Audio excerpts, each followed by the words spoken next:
My brother and his wife stayed in my house rent-free for 5 years. Behind my back, they did a $100,000 renovation and then demanded I cover the cost, calling me cheap. Their faces went pale when I finally told them my decision. There's a special kind of betrayal, isn't there? The kind that cuts deepest because it comes wrapped in years of shared history, trust, and supposed love. But what happens when that love turns into an audacious, calculating heist, all for a lavish, secret home makeover, and they expect you to pay for it? My name is Alina, and that very scenario unfolded around a 2-story duplex on the east side of town. For years, I'd poured my literal blood, sweat, and every spare dime into that building. It wasn't just bricks and mortar. It was my declaration of independence, my nest egg, proof that I, the woman always scrambling to make ends meet, could finally build something solid. I'd bought it 5 years ago. Yeah, the paint was peeling, the plumbing was questionable, and the garden looked like a science experiment gone wrong, but I saw the potential. Around the same time, my younger brother, Kai, was really struggling. He'd just married Jordan, and they were stuck in a cramped, overpriced apartment, barely making ends meet. Kai had a few part-time gigs, and Jordan? Well, Jordan mostly focused on her social media influencing aspirations, which, to put it mildly, hadn't quite taken off yet. It's perfect, Alina. Kai had gushed, eyes wide with excitement, when I first showed him the duplex. Still a mess, but amazing. I remember his genuine joy. The upstairs unit is self-contained, I told him, the offer already forming in my head. 2 bedrooms, decent kitchen space once I fix it up. Why don't you and Jordan move in? No rent. Just cover your own utilities. Get on your feet. Save up a deposit for your own place. Kai's eyes had welled up. You do that? Really?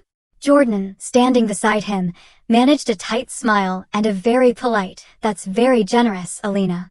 Even then, her gratitude felt a little strained, a little too polite, but I brushed it off. Kai was my brother. I wanted to help him. So, they moved in. Meanwhile, I lived in my own tiny rental across town, pouring every spare cent and moment into renovating their unit first, then the downstairs one, which I planned to rent out to cover the mortgage. I worked double shifts at the restaurant. I took on freelance graphic design projects that had me staring at a screen until 3 a.m. My diet consisted of coffee and sheer determination. New clothes? A vacation? Those were luxuries for a different lifetime. This duplex was my priority, my sacrifice. The first year, they were actually great. Kai would sometimes help with the heavy lifting on my renovation days for the downstairs unit. Jordan would occasionally bring me a glass of lemonade, complimenting my progress with wide, seemingly sincere eyes. You're making it so beautiful, Alina. We're so lucky. But slowly, subtly, things began to shift. After I finished the downstairs unit and found good tenants, so the mortgage was finally covered, property taxes and general maintenance were still a beast. Then, one summer, their air conditioner broke. It was an older unit, sure, but I strongly suspected it had been run nonstop at Arctic temperatures since they moved in. Alina, Jordan called, her voice breezy. The AC's dead. It's like an oven up here. When can you get it fixed? Oh, that's not good, I'd said, already calculating the cost. Did you try resetting the breaker or checking the filter? A pause. No, that sounds complicated. It's your unit, so we figured you'd handle it. I bit back a sigh. Fine. Okay, I'll call a repairman. It cost me $600 I didn't really have. They didn't offer to chip in. When I gently suggested they might be a bit more mindful of its usage, Jordan looked completely affronted. We pay our utilities, Alina. We should be able to be comfortable. Then there was the time Kai mentioned they were thinking of getting a dog, a big one, for my newly renovated unit with its freshly polished original hardwood floors. A dog? I asked, trying to keep my voice even. Kai, we talked about this. The lease for the other tenants is no pets, and I'd prefer to keep it consistent. Plus, the potential for damage. Oh, come on, Alina. He whined, trying to wheedle me. It's practically our home. Jordan's always wanted a golden retriever. It is my home, Kai. My investment. And the answer is no. Not right now. He sulked for a week, and Jordan was icily polite the next time I saw her. Life has a way of just happening, though. I got busier with my own career, slowly climbing the ladder at a marketing firm. The tenants downstairs were quiet and paid on time. Kai and Jordan seemed settled. I'd drop by for holidays, birthdays, or just exchange texts. Everything good? I'd ask Kai. Yep. "All quiet here, sis," he'd reply, always cheerful if a bit vague. Jordan rarely initiated contact. I figured they were just living their lives, hopefully saving money, making plans. I trusted them. Maybe I was naive. Maybe I was just too exhausted from building my own life to scrutinize theirs too closely. It had been a few months since I'd last dropped by.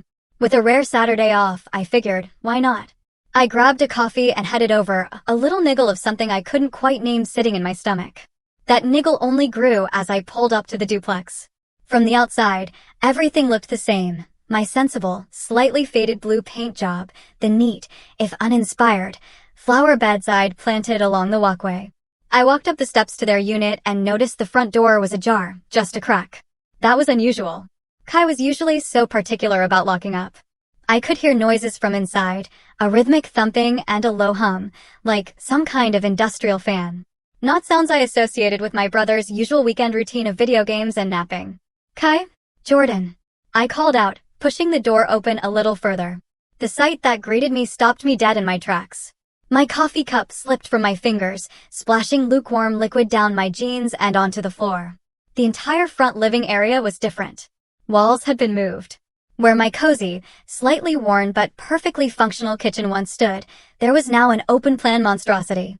Gleaming white cabinets reached to the ceiling, accented with brushed gold hardware. A massive island topped with a slab of what looked suspiciously like Carrara marble dominated the center of the room. Stainless steel appliances, the kind with digital displays and price tags that made my eyes water, were built into custom cabinetry. It looked like something out of a glossy magazine, a style so far removed from my own practical taste, it was almost comical. I stumbled forward, my mind struggling to process. The thumping was coming from further back. I walked as if in a dream, past the alien kitchen towards the main bathroom. The door was open. More marble. A freestanding soaking tub I knew for a fact cost more than my first car. A rainfall shower head the size of a dinner plate. "Oh, good. You're here." Jordan's voice, bright and cheerful, cut through my daze. She emerged from the master bedroom, not in her usual yoga pants and oversized hoodie, but in a stylish linen jumpsuit, her hair perfectly coiffed. She was beaming, a wide, self-satisfied smile plastered on her face. She held a sleek, leather-bound folder in her hands. "What? What is all this?" I managed, my voice barely a whisper. "Surprise," she chirped, gesturing around with a flourish. "We knew you've been so busy, Alina. And this place was just, well, it was a bit dated, wasn't it? So Kai and I decided to take the initiative. A little refresh." "A little refresh?" This was a gut job. A six-figure, top-to-bottom, no-expense-spared demolition and reconstruction. She stepped closer, her smile unwavering, and pressed the folder into my numb hands. "Here are all the invoices. We kept meticulous records. It came in just under $100,000. Not bad, right? For a full, high-end remodel." I stared at her speechless.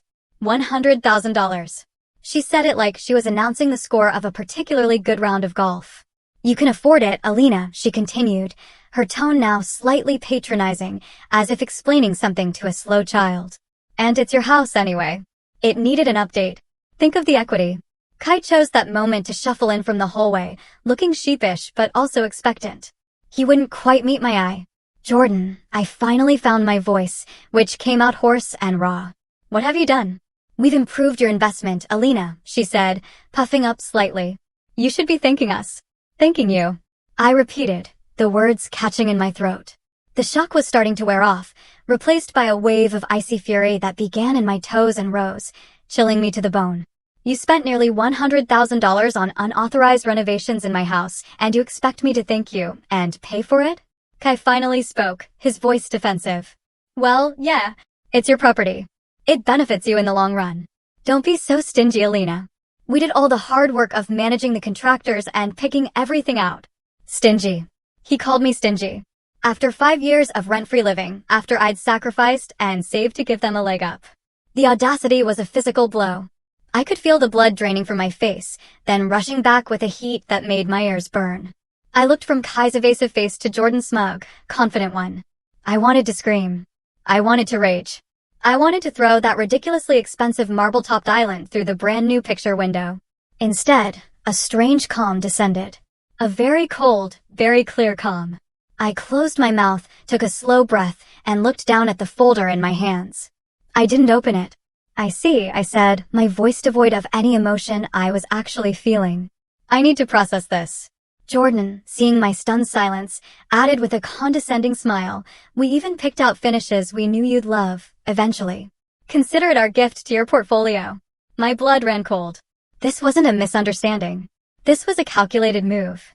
A deliberate, entitled, breathtakingly arrogant heist. I have to go, I said quietly, turning on my heel. I walked out, leaving them standing in the opulent ruin of what used to be my sensible, carefully managed investment property. The smell of fresh paint and new grout followed me out the door, smelling like betrayal. The drive back to my own small, slightly cluttered apartment was a blur.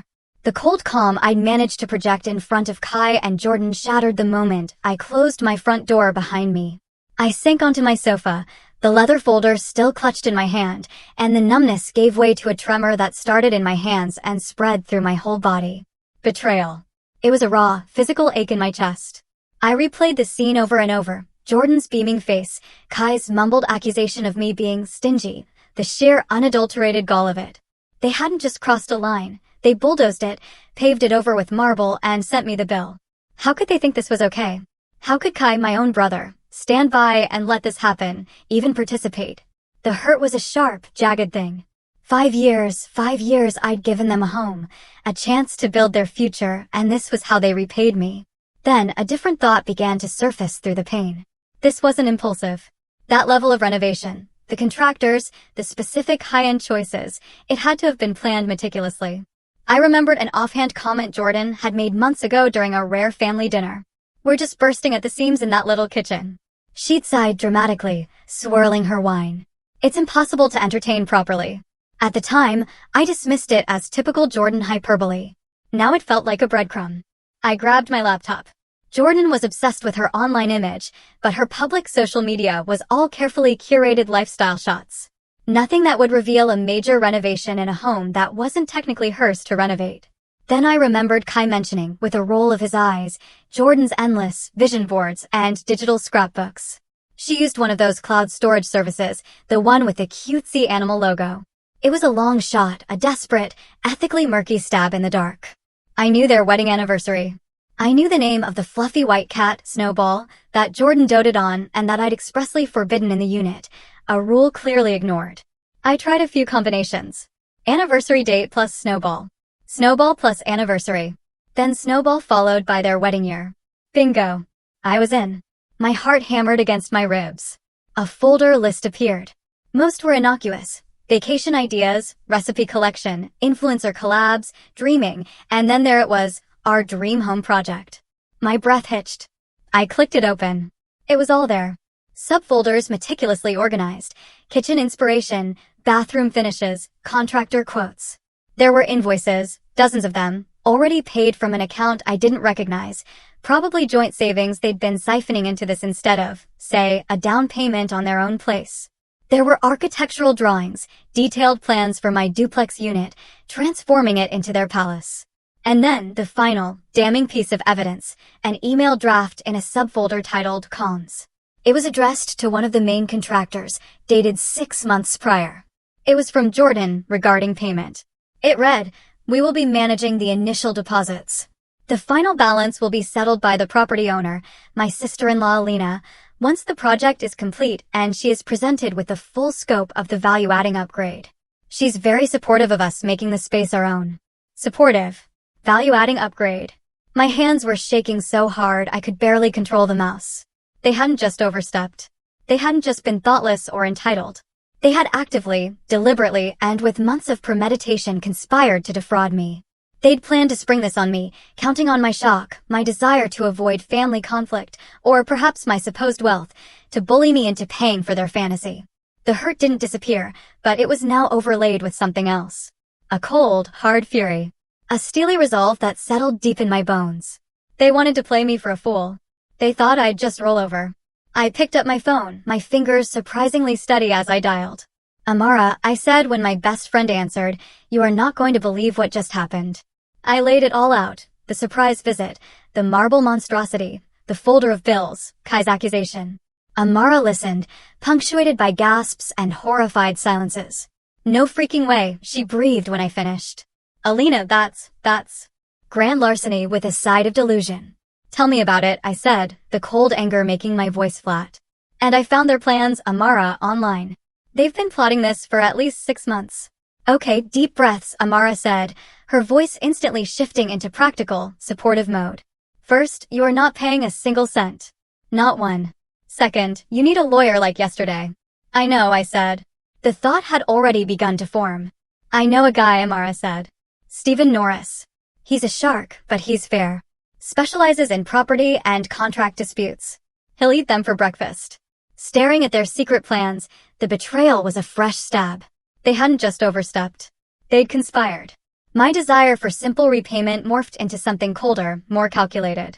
They wanted to play games. Fine. I'd learn the rules. I booked an appointment with Stephen Norris for Monday morning. Stephen Norris's office was all sleek lines and muted tones, a stark contrast to the chaos raging inside me. He was a man in his late 40s, sharp eyes, sharper suit, and a handshake that meant business. I laid out the whole sordid tale, from my initial offer of a rent-free haven to the marble-clad ambush and the damning contents of Jordan's Dream Home Project folder, copies of which I had printed and brought with me. He listened intently, occasionally jotting down a note, his expression unreadable. When I finished, he leaned back in his chair. Miss Henderson, he began, his voice calm and measured. Your brother and sister-in-law have, to put it mildly, acted egregiously. They had no legal right to make alterations of that magnitude without your explicit written consent, and they certainly have no legal standing to demand you pay for said alterations. A small knot of tension I hadn't realized I was holding loosened in my chest. So, I don't have to pay? Absolutely not, Stephen confirmed. In fact, you have several avenues here.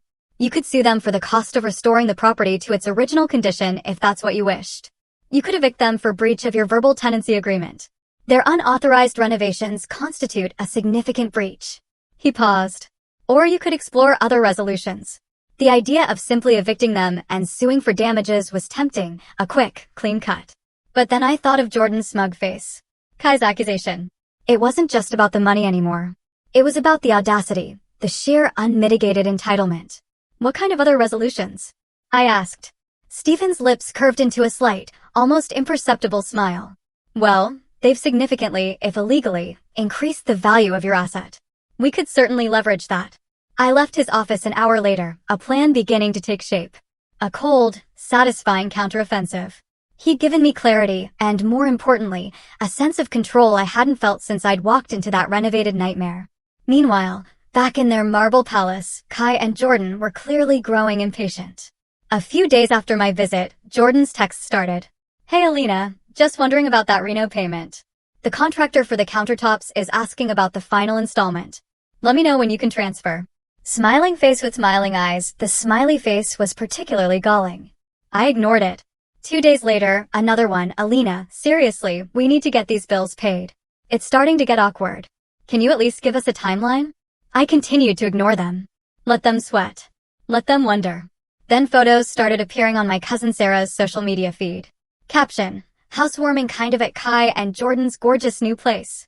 So jelly, love your new kitchen vibes. My jaw tightened. They were already showing it off, claiming it as their own, before I'd even agreed to foot the bill they'd fraudulently run up in my name.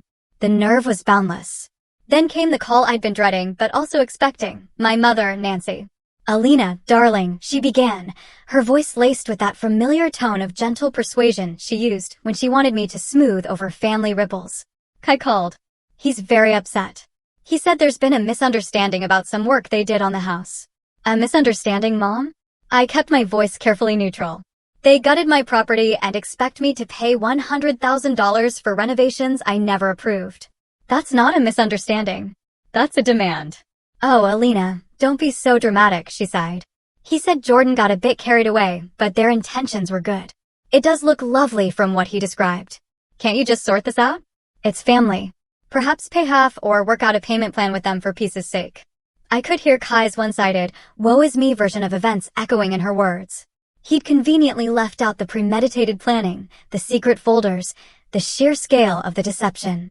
Mom, there's more to this than Kai is telling you, I said, trying to keep the frustration out of my voice. I'm looking into it. I'll handle it.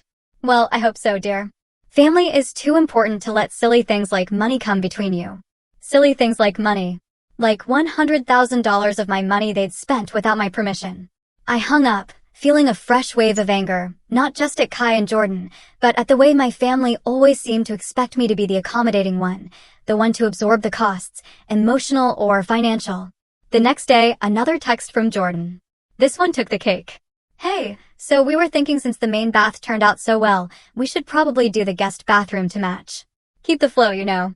What are your thoughts on a clawfoot tub? You'd love it. We found a great one.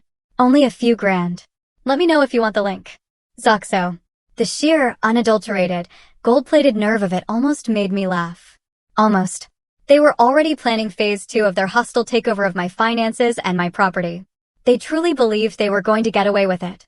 They had no idea what was coming. The first step in my counteroffensive was to get an official valuation. On Stephen Norris's recommendation, I contacted Leah Jensen, a certified appraiser. I met her at a coffee shop near her office, not at the duplex. I didn't want Kai and Jordan getting wind of anything yet. So, the situation is a little unusual, I began, handing Leah a coffee. My tenants, who are family, unfortunately, undertook extensive renovations without my consent. They're very high-end. Leah raised an eyebrow. Unauthorized renovations. That's a messy one. Are we talking new paint or something more substantial? Marble countertops, new layout, luxury appliances, the works, I said. Professionally done from what I can tell, just entirely unapproved and unbudgeted by me. I see, she said, tapping her pen on her notepad. And you need an appraisal reflecting the current state of the property, including these additions. Exactly, I confirmed. As is. I need to know what it's worth now with all their improvements. Leah was discreet and efficient. She visited the property a few days later while Kai and Jordan were presumably at their respective day jobs, or in Jordan's case, curating content. I'd given her a key. She called me that afternoon. Well, Alina, Leah said, a note of surprise in her voice. Your tenants certainly have expensive taste, and they hired competent, if presumptuous, contractors. The workmanship is surprisingly good for an unauthorized job. The value of your property has increased significantly. She emailed me the official report later that day. The numbers were staggering. The duplex unit with its unwanted but undeniably luxurious makeover was now valued at nearly $150,000 more than I'd paid for the building 5 years ago. My jaw tightened. They'd spent close to $100,000 of their money and, in doing so, had gifted me a substantial bump in equity. The irony was almost painful, yet deeply satisfying. Armed with this concrete valuation, the next phase of my plan clicked into place. A few days later, my phone rang. It was Kai. His voice, when I answered, was dripping with a syrupy, unfamiliar remorse. Alina. Hey sis, listen. I wanted to apologize about the house and everything. I waited, saying nothing. I could hear faint whispering in the background, Jordan no doubt coaching him. Jordan, well, she gets these ideas, you know, and she just runs with them. She got a bit carried away. We both did. We're really sorry if it caused you any stress. Stress. That was one word for it. Financial ruin was another. We were thinking, he continued, the false sincerity practically oozing through the phone, maybe we could talk properly about the renovations. Maybe we can contribute a little something towards it. You know, help out with the cost, a little something. After they'd presented me with a bill for $100 grand. The whispering in the background got a little louder, more insistent. Jordan was clearly feeding him lines. This wasn't an apology. It was a pathetic attempt to gauge my reaction, to see if I was softening, to perhaps trick me into committing to pay something, anything, so they could claim I'd agreed. I almost laughed. Instead, I kept my voice cool, non-committal. Of course, Kai, we should definitely talk. It's a significant situation. Great, he said, relief evident in his tone. When are you free? We can come over to your place. Or actually, I interjected smoothly, why don't you both come over to the house next Saturday, say around 11 o'clock? We can discuss its future. The house? Oh yeah, sure. That works, he said, a little surprised. He probably expected me to be avoiding the scene of the crime. We'll be there. Perfect, I said. I'll see you both then. I hung up, a grim smile playing on my lips. They thought they were reeling me in. They had no idea they were swimming straight into the net. The next week was a flurry of activity. I met with Stephen Norris again. We went over the appraisal, the figures, the strategy. He was thorough, his legal mind dissecting every angle. By the end of our second meeting, we had 2 documents drafted, printed on crisp, official-looking paper. The first was a new lease agreement, a standard rental contract, but with one crucial difference: the monthly rent. It was calculated based on the current fair market value for a newly renovated, luxury 2-bedroom unit in that neighborhood. A figure significantly higher than my mortgage, property taxes, and insurance combined. A figure I knew they couldn't possibly afford. The second document was an offer of sale, a straightforward proposal for them to purchase the unit from me. The price, the new, much higher appraised value, reflecting all their hard work and investment. I placed both documents into a neat manila folder. I sent the calendar invite through email, meeting to discuss property matters. Simple, formal. Let them think they were about to get what they wanted.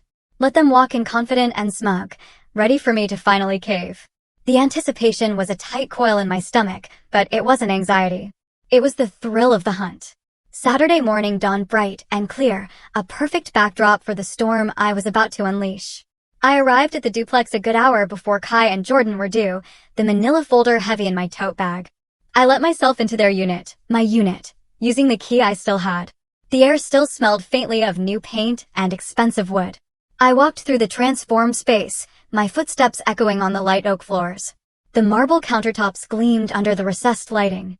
It was undeniably beautiful, in a cold, show-home kind of way, a monument to their audacity. I felt surprisingly calm. The weeks of anger, hurt, and meticulous planning had distilled into a cold, clear focus. I knew exactly what I was going to do, exactly what I was going to say. There was no room for doubt, no space for wavering. I made myself a cup of tea using their ridiculously high-tech kettle, the kind that could probably launch a rocket if you pressed the wrong button, and sat at the huge marble island. I arranged the documents from my folder neatly in front of me, waiting. At precisely 11, I heard their car pull up, footsteps on the stairs, a knock on the door they now treated as their own. "Come in," I called out, my voice even. Kai entered first, looking nervous, his eyes darting around as if expecting a trap. Jordan followed, and any nervousness she might have felt was expertly masked by that familiar, infuriatingly smug expression. She was dressed impeccably, of course, in some sort of cream-colored cashmere sweater and perfectly tailored trousers. She looked like she owned the place, which in her mind, I suppose she did. "Alina, hi," Jordan chirped, her smile wide and a little too bright. "Thanks for having us over. So glad we can finally sort this all out." "Kai." "Jordan," I greeted them, my tone polite, almost bland. "Please have a seat." I gestured to the new bar stools tucked under the island. They sat, Kai perching uneasily on the edge of his stool, Jordan settling in with an air of expectation. She glanced at the folder in front of me, a flicker of something triumphant in her eyes. She probably thought it contained a check, or at least a payment plan proposal heavily weighted in her favor. "Coffee?" I offered, playing the gracious hostess in their stolen palace. "Oh, no thank you." "We're fine," Jordan said, waving a dismissive hand. "We just had brunch." Of course they did, probably at some trendy spot celebrating their impending victory. An awkward silence descended for a moment. I let it hang there, watching them. Kai fidgeted with the strap of his watch. Jordan examined her perfectly manicured nails. Finally, Jordan broke the silence, unable to resist guiding the conversation. "So," she began, leaning forward slightly, her voice conspiratorial. "This place, right? It's just amazing now, don't you think? It finally feels like a real home." I met her gaze. "It's certainly different," I said, my voice carefully neutral. "Different in a good way," she pressed. "All the agents say kitchens and bathrooms sell houses, Alina. We've basically future-proofed your investment. That marble is Italian, and the appliances are all top-of-the-line, energy-efficient, too." She rattled off brand names and features as if she were a salesperson on commission. Kai chimed in, emboldened by Jordan's confidence. "Yeah, Alina, we put a lot of thought into it. A lot of work. Those contractors weren't easy to manage, let me tell you." I nodded slowly, letting them talk, letting them dig their own graves a little deeper.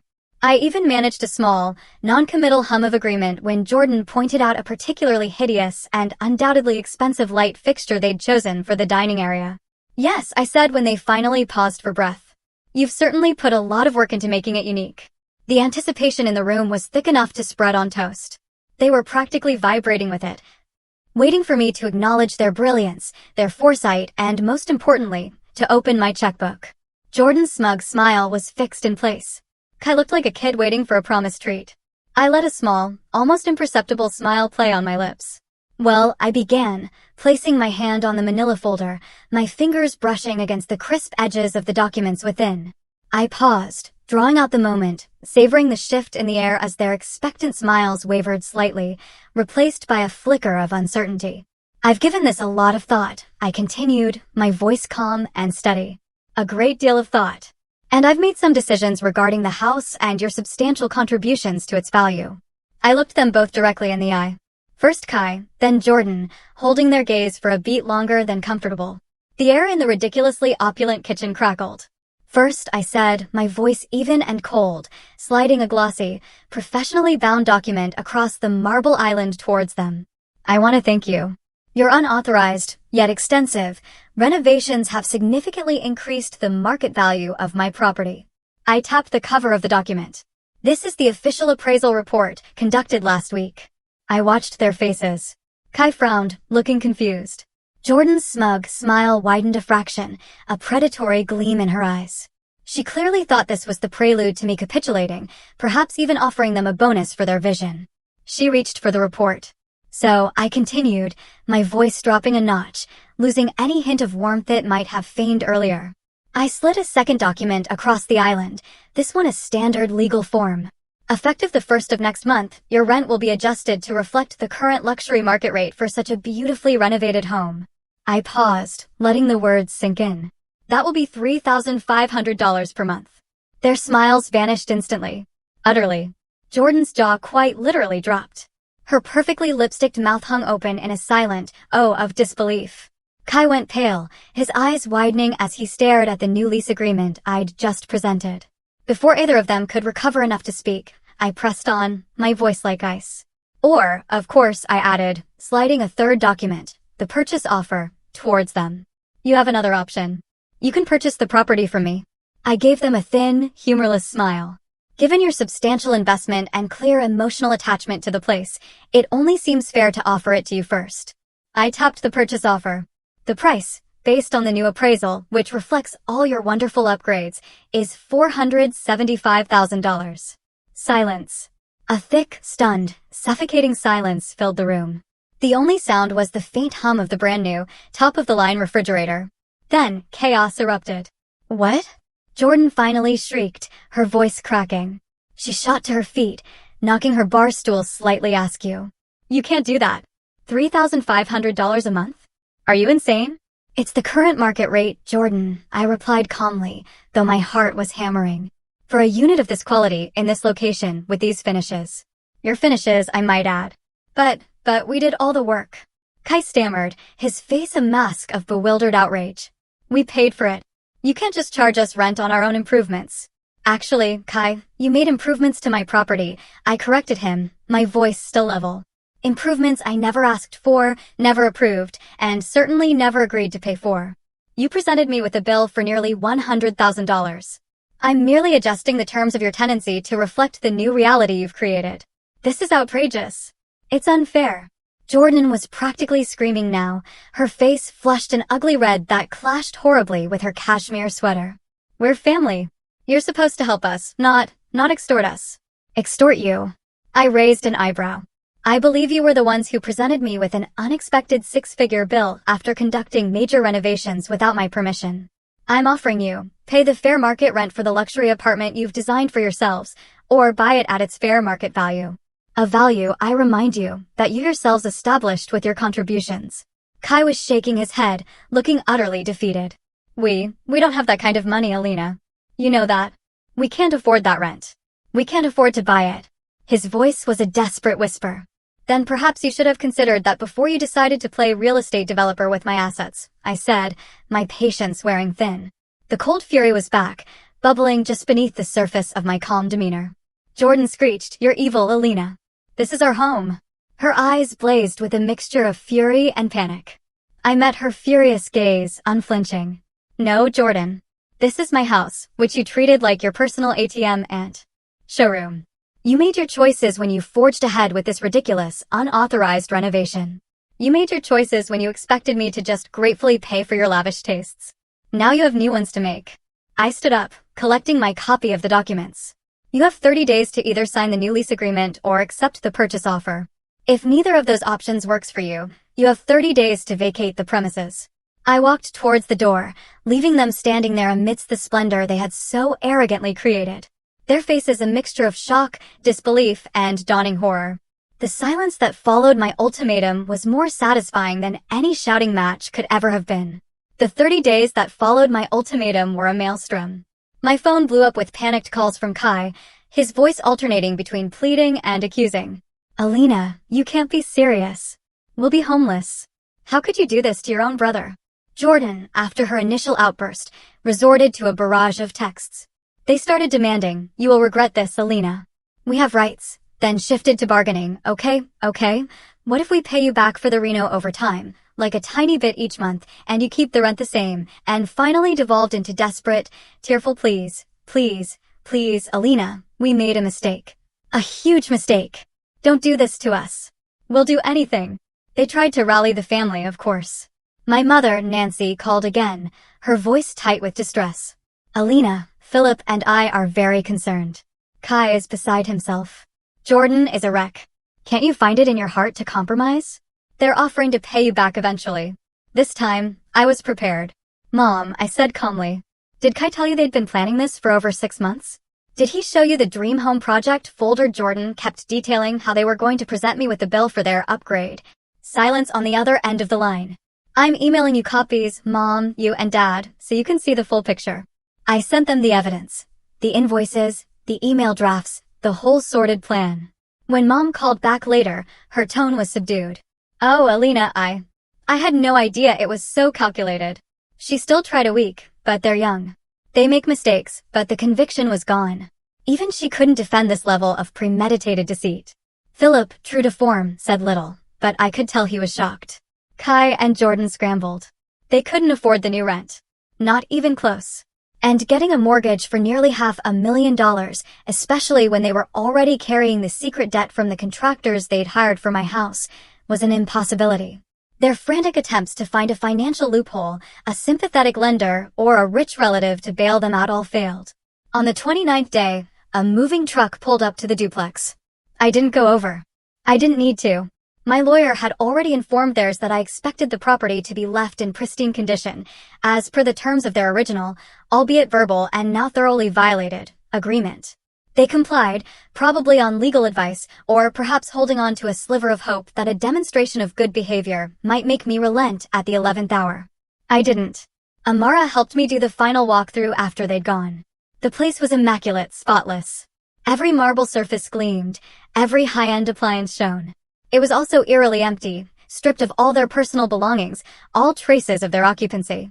All that remained was the monument to their greed and my victory. Wow, Amara breathed, looking around the cavernous, empty kitchen. They really did a number on this place. Expensive, but wow. Yep, I said, running a hand over the cool marble island. And now it's going to make me a tidy profit. I put the unit on the rental market the very next day at the full $3,500 rate. It was snapped up in less than a week by a young doctor and her architect husband who adored the modern, luxurious finishes. They signed a 2-year lease. The last I heard through the family grapevine, Kai and Jordan were crammed into a tiny, run-down 1-bedroom apartment on the other side of town, the kind of place they'd probably sneered at 5 years ago. Their relationship, already strained by Jordan's expensive tastes and Kai's spinelessness, was reportedly crumbling under the weight of their self-inflicted financial disaster and the mountain of debt they still owed to the contractors. Apparently, those meticulous records Jordan kept didn't extend to actually paying all the final bills once it became clear I wasn't going to. My relationship with Kai is fractured, maybe irreparably. He avoids my calls, and family gatherings are tense. My parents are still walking on eggshells around me, a mixture of residual disappointment in Kai and a new, weary respect for me. It's not perfect, but a huge weight has been lifted from my shoulders. I stood up for myself. I drew a line in the sand, and when they stomped all over it in diamond-studded stilettos, I made them pay the price. The financial gain from the increased rent is undeniably satisfying. It's more than covering the mortgage and expenses, it's actually building my savings at a rate I'd only dreamed of. But the real satisfaction, the deep, quiet contentment, comes from the karma. They thought they were so clever, so entitled, so much smarter than hardworking, sensible Alina. They thought they could take and then demand more. Instead, they dug their own gold-plated ditch, and I simply handed them the shovels and let them lie in it. Some might call it harsh, but as I cashed that first new rent check, all I could think was that they had every chance to be grateful, to be respectful, to be decent. Instead, they chose greed. And greed, as they learned, has a very steep price, especially when you try to send the bill to someone else.